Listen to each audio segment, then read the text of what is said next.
नमस्कार, मैं संतोष योगा टीचर। पिछले वीडियो में हम यम के बारे में जानकारी लेता, आज नियम के बारे में जानकारी लेंगे। उसके अंतर्गत 5 नियम है। उसके अंदर एक है शौचम, संतोषम, तपस, स्वाध्याय, ईश्वरी प्रणिधानम। उन पांचों में एक आज शौच के बारे में जानकारी लेंगे।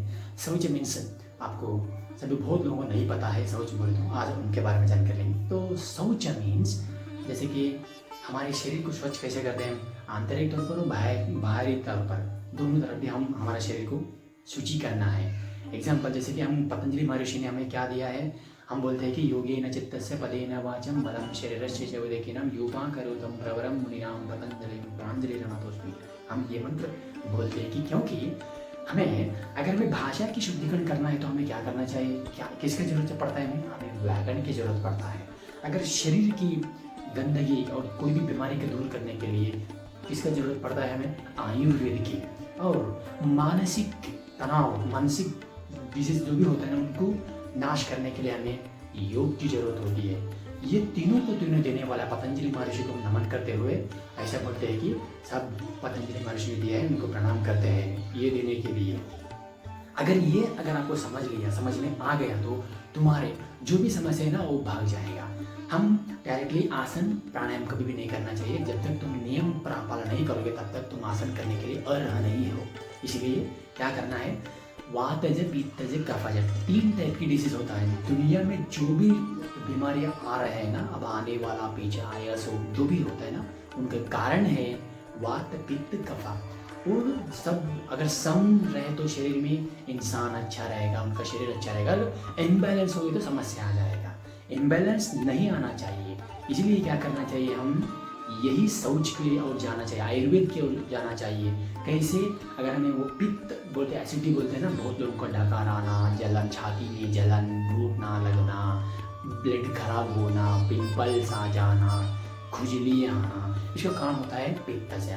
अगर वात आए तो बोन डिजीज आना, साउंड, शब्द बोन में अंदर साउंड आना, हड्डी के अंदर टक टक साउंड आना, चलने को दिक्कत हो जाना, ये हो जाएगा। कफ मीन्स बहुत मोटे हो जाएंगे, हट्टे बहुत मोटा हो जाएंगे, उनको शुगर समस्या आ जाएगा, ऐसे बहुत समस्या हो जाएगा।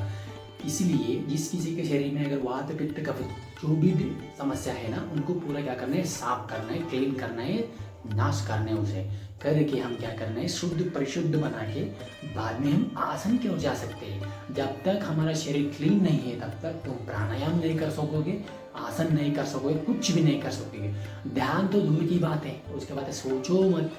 जब तक तुम यम और नियम पालन करोगे तब तक तुम्हें कोई भी अगर ध्यान नहीं लगेगा, समाधि तो नहीं लगेगा कभी भी। इसलिए शौच के अंतर्गत ये आता है कि शरीर शुद्धिकरण करना होता है। कैसे, वमन करना होता है, विरेचन कवर करना होता है, बस्ती करना होता है, रक्त मोक्षण करना होता है।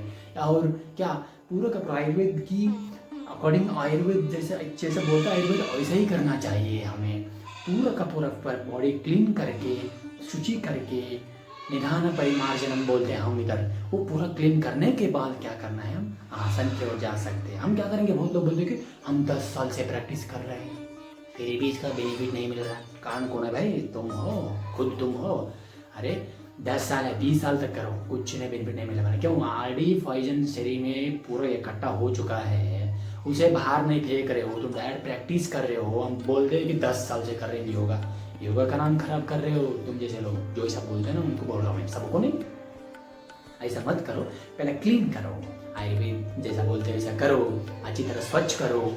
ऐसे करने से क्या होता है, हमारा शरीर एकदम शुद्धिकरण हो जाएगा, हमारा शरीर हल्का महसूस करेगा, शुचि हो जाएगा।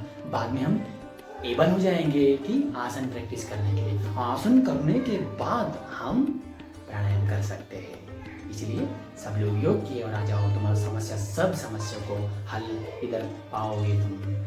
ऐसा बोलते हुए सब लोग स्वस्थ रहिए, मस्त रहिए। हमारा संतोष पाता योगा यूट्यूब चैनल को सब्सक्राइब कीजिए, बेल आइकन प्रेस कीजिए। अगर कोई सवाल है तो आप कर सकते हैं।